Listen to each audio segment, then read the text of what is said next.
கிழக்கு நியூஸ் நேயர்களுக்கு வணக்கம். நான் பத்ரி சேஷாத்ரி. இமிகிரேஷன் அப்படிங்கிறது வந்து லீகல் மற்றும் இல்லீகல் இமிகிரேஷன் அப்படிங்கிறதை எப்படியாவது தடுக்கணும், கட்டுப்படுத்தணும் அப்படிங்கிறதுல அமெரிக்கா மிகுந்த கவனம் செலுத்தி வருகிறது. அதுல பற்பல செயல்பாடுகள் அவர்களோடது வந்து முக்கியமாக இந்தியர்களை ஏதோ ஒரு விதத்துல பாதிக்கிறது அப்படின்னு நம்ம பார்த்தோம். அவர்களுடைய ஒரு சில விஷயங்கள்ல முதல்ல வந்து ஒரு மிகப்பெரிய அனௌன்ஸ்மெண்ட்டாக வந்தது H1B விசா அப்படிங்கிறதுக்கான ஃபீ இன்க்ரீஸ். அந்த அனௌன்ஸ்மெண்ட் வந்து சில மாதங்களுக்கு முன்னாடி வந்தது. அதுக்கப்புறமா அவர்கள் வந்து விசா தொடர்பான ஏதாவது ஒரு மாற்றம் அப்படின்னா, அவங்க வேற ஏதாவது ஒரு நாட்டுக்கு போய் அந்த நாட்டுல இருக்கக்கூடிய எம்பசி வழியாக இன்டர்வியூஸ் அதெல்லாம் பண்றது அப்படிங்கிறது மாறி, நீங்க இந்தியாவுக்கு தான் திரும்ப போணும். இந்தியால இருக்கக்கூடிய அமெரிக்க தூதரகம் வழியாகத்தான் நீங்க மீண்டும் அமெரிக்காவுக்கு வர முடியும் அப்படின்னு சொல்லியிருந்தாங்க. அதிலும் ஒரு பிரச்சனை என்னன்னா, இந்தியாவிலிருந்து அமெரிக்காவுக்கு வருபவர்கள் அப்படிங்கிறவங்களோட எண்ணிக்கை வந்து ரொம்ப அதிகமாக இருக்கிறதுனால, இந்தியால அமெரிக்க தூதரகங்கள்ல அப்பாயின்ட்மெண்ட் கிடைக்கிறது அப்படிங்கிறதே ரொம்ப கஷ்டமாக இருக்கு. ஸோ அது ஒரு பெரிய ஒரு ப்ராப்ளம் ஒண்ணு இருக்கு. இன்னொரு ப்ராப்ளம் வந்து கிரீன் கார்டு அப்படிங்கிறதுல ஒரு லாட்டரி முறை அப்படின்லாம் உண்டு. அதுல வந்து இந்தியர்களுக்கு காக்க வேண்டிய அந்த நாட்கள் அல்லது மாதங்கள் அல்லது வருடங்கள்ங்கிறது ரொம்ப ஜாஸ்தி. அதனால பலர் வந்து கிரீன் கார்டுக்கு அப்ளை பண்ணிட்டு ரொம்ப நாள் வெயிட் பண்ண வேண்டியதா இருக்கும். அது மற்ற நாடுகளைச் சேர்ந்தவர்களுக்கு அந்த மாதிரி பிரச்சனை கிடையாது. ஏன்னா ஒவ்வொரு நாட்டுக்கும் இவ்வளவுதான் கோட்டா அப்படின்னு வச்சிருக்காங்க. பல நாடுகள்ல கிரீன் கார்டு வேணும்னு சொல்லக்கூடியவர்களே இருக்க மாட்டாங்க. அதனால நேற்றைக்கு போட்டு இன்னைக்கு கிரீன் கார்டு கூட ஒரு சில பேருக்கு கிடைக்கலாம். இன்னொரு பக்கம் இந்தியாவைச் சேர்ந்தவர்களுக்கு கிரீன் கார்டுக்கு அப்ளை பண்ணிட்டு பல வருடங்கள் காத்திருக்க வேண்டியது இருக்கும். இது இந்த மாதிரி ஒரு பிரச்சனை ஒண்ணு இருக்கு.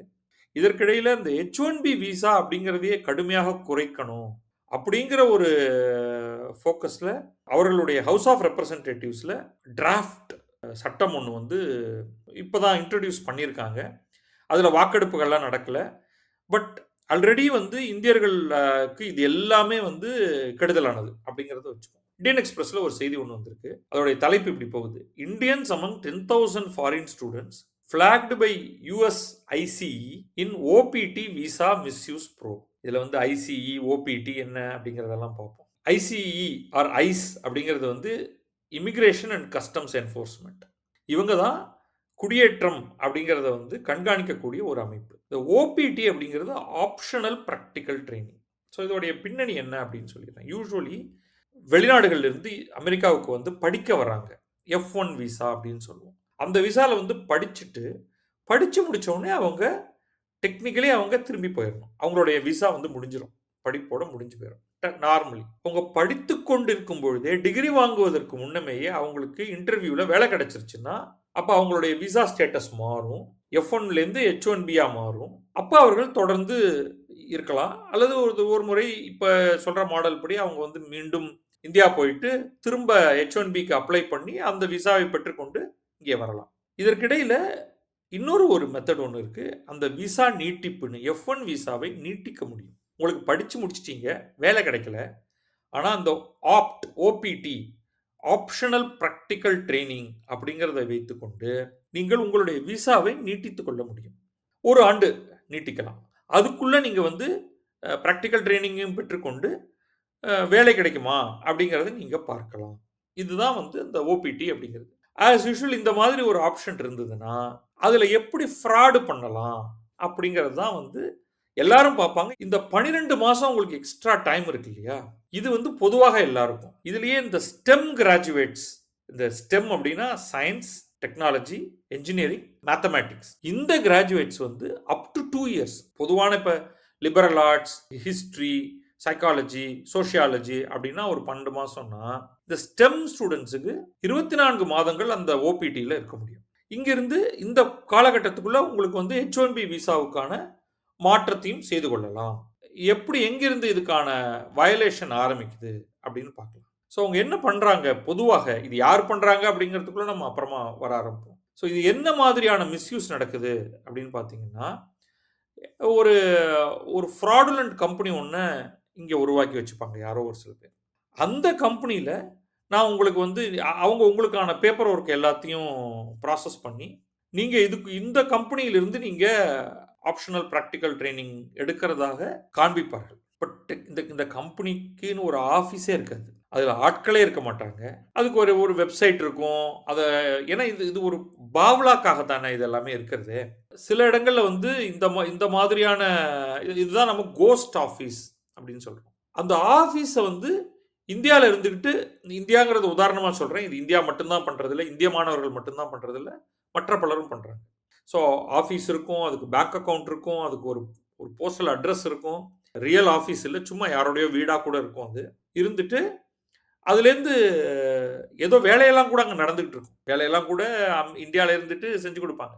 இன்னைக்கு நீங்க வந்து அமெரிக்கால ஒரு கம்பெனி ஆரம்பிக்கணும்னா, அதெல்லாம் ரொம்ப ஈஸியா ஆரம்பிச்சிடலாம். உடனடியா உங்களுக்கு வந்து ஓவர் நைட் ஒரு கம்பெனிய செட் பண்ணி தரதுக்கு இங்க உள்ள ஏஜென்சிஸ்லாம் ரெடியா இருக்காங்க. நீங்க அதுல என்ன பண்ண போறீங்க அப்படிங்கிறது வந்து இந்த மாதிரியான தவறான செயல்களுக்கு நீங்க அத பயன்படுத்தினா, அதற்கு வந்து சட்டம் அது உங்கள கண்டுபிடிச்சுச்சுன்னா, அதுக்கான தண்டனைய அவங்க வாங்கி குடுத்துருவாங்க. பட் ஃபேக்ட் இஸ் தட் இதெல்லாம் நடக்குது அப்படிங்கிறது தான் இந்த இடத்துல.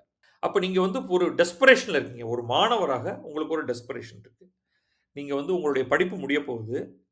வேலை கிடைக்கல.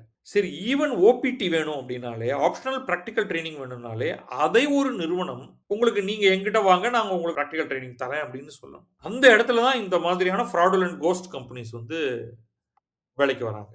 ப்ராபப்ளி அவங்களே வந்து இந்த மாணவர்கள்ட்ட இருந்து கூட ஒரு ஃபீ வசூல் பண்ணிக்கலாம். மல்டிபிள் ஃப்ராட சேர்ந்தது. இன்ஃபாக்ட் இது வந்து டிபார்ட்மெண்ட் ஆஃப் ஹோம்லேண்ட் செக்யூரிட்டி அப்படிங்கிற இங்க இருக்கக்கூடிய ஏஜென்சி வந்து என்ன நீட்டி முழக்கி ஒரு பெரிய லிஸ்ட் குடுக்குறாங்க.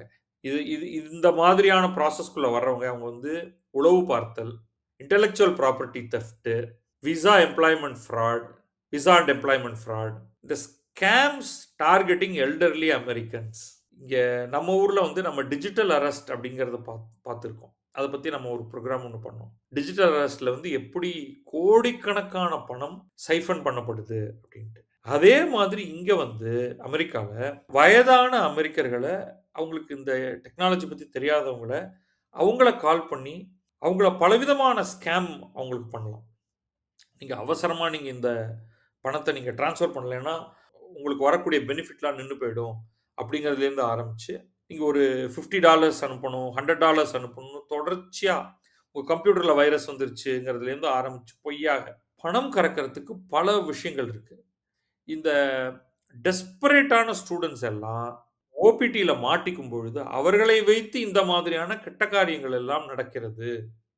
அப்படின்னு டிபார்ட்மெண்ட் ஆஃப் ஹோம்லேண்ட் செக்யூரிட்டி சொல்லுது. உண்மை என்ன அப்படிங்கிறத விட்டுருவோம் இப்போதைக்கு.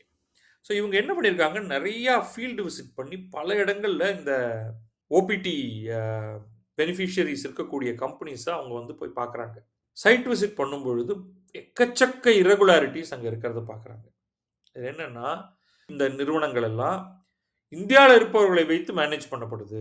அப்படி பண்ணக்கூடாது. இந்த ட்ரைனிங் கொடுக்குறவங்க எல்லாம் அமெரிக்காவில் இருக்கணும், சூப்பர்விஷன் இங்க இருக்கணும், ட்ரெய்னிங் இங்க நடக்கணும்னு சொல்லும் பொழுது, இவர்களை இந்த ட்ரெய்னிங் எடுத்துக்கொள்பவர்கள் இங்க இருக்காங்க, இங்க அமெரிக்கால. ட்ரெய்னிங் குடுப்பவர்கள் இந்தியால இருக்காங்க. அது வயலேஷன். இது இது வந்து உண்மையிலேயே மாணவர்களுக்கு நல்லது செய்யணும். அவர்கள் படித்து முடித்த உடனேயே அவர்களுக்கு வேலை கிடைக்காட்டாலும், அவர்களுக்கு 1 முதல் 2 ஆண்டுகள் டைம் கொடுத்து, அதுக்குள்ள அவர்கள் வேலையை பார்த்துக் கொள்வதற்கு உதவலாம் அப்படிங்கிற மாதிரி கொடுத்தத, எப்படியெல்லாம் வந்து வயலேட் பண்றாங்க அப்படிங்கிறது தான். உண்மையிலேயே அவங்க என்னன்னா படிக்கணும். படிச்சுட்டு அதிகபட்சம் நீங்க வந்து ஒரு பிராக்டிகல் ட்ரெய்னிங் எடுத்துட்டு, உங்களுடைய சொந்த நாட்டுக்கு போயிடணும் அப்படிங்கிறது தான் ஒரு குறிப்பிடப்பட்டிருக்கிற மாடல். ஆனா, அது வந்து அங்கிருந்து அப்படியே என்ன ஆயிடுதுன்னா, H1B விசாவை நோக்கி நகர்ற மாதிரியான ஒரு ஸ்ட்ரக்சர் ஆயிருது. அதன் விளைவாக இந்த ஓபிடி புரோகிராம் உடைய பெனிஃபிஷியரிஸ் வந்து ஒரு மிகப்பெரிய எண்ணிக்கையில் ஆயிட்டாங்க. இது வந்து தி குட்வில் ஆஃப் தி அமெரிக்கன் பீப்பிளையே வந்து நீங்க அப்யூஸ் பண்றீங்க. அவர்கள் உங்களுடைய நலனுக்காக கொடுத்திருக்கக்கூடிய ஒரு நல் வாய்ப்பை நீங்கள் கெடுத்து, குட்டிச்சவராக்கி அதை வீணாக்குகிறீர்கள். ஒரு கடுமையான இந்த ஃப்ராட் நடக்குது. ஸோ இதன் மீது வந்து ஒரு கடுமையான ஒரு கிராக்டவுன் வரப்போகுது. இந்திய மாணவர்கள் எல்லாம் அமெரிக்காவுல வந்து படிக்கக்கூடிய இந்திய மாணவர்கள், அமெரிக்கால மட்டும் இல்ல, பிற வெளிநாடுகள்ல போய் படிக்கக்கூடிய இந்திய மாணவர்கள் எல்லோருமே, இந்த விசா வயலேஷன் அப்படிங்கிறத வந்து கொஞ்சம் சீரியஸா அவங்க அத ஹேண்டில் பண்ணணும். படிங்க, வேலை தேடுங்க. வேலை கிடைக்கலன்னா, பிளான் பி இந்தியாவுக்கு வர்றது எப்படி? இந்தியால வந்து என்ன பண்றது? அப்படிங்கிறத நீங்க முடிவு பண்ணணும். இவ்வளவு பணம் செலவு பண்ணி, அமெரிக்காலயோ அல்லது ஆஸ்திரேலியாலயோ அல்லது பிரிட்டன்லயோ போய் படிச்சுட்டு அங்கே வேலை கிடைக்கலைன்னா என்ன ஆகுறது? எக்கச்சக்கமா கடன் வாங்கி வெளிநாட்டுக்கு வந்து படிச்சுட்டு திரும்ப வேலை கிடைக்கலைன்னா என்ன பண்ண போறீங்க? அப்படிங்கிறதெல்லாம் பத்தி ஒருத்தர் யோசிக்கணும். ஸோ அது ரொம்ப முக்கியம். ஆனா இந்த லூர் இருக்கு இல்லையா? அமெரிக்கா கொடுக்கக்கூடிய அந்த மயக்கம்.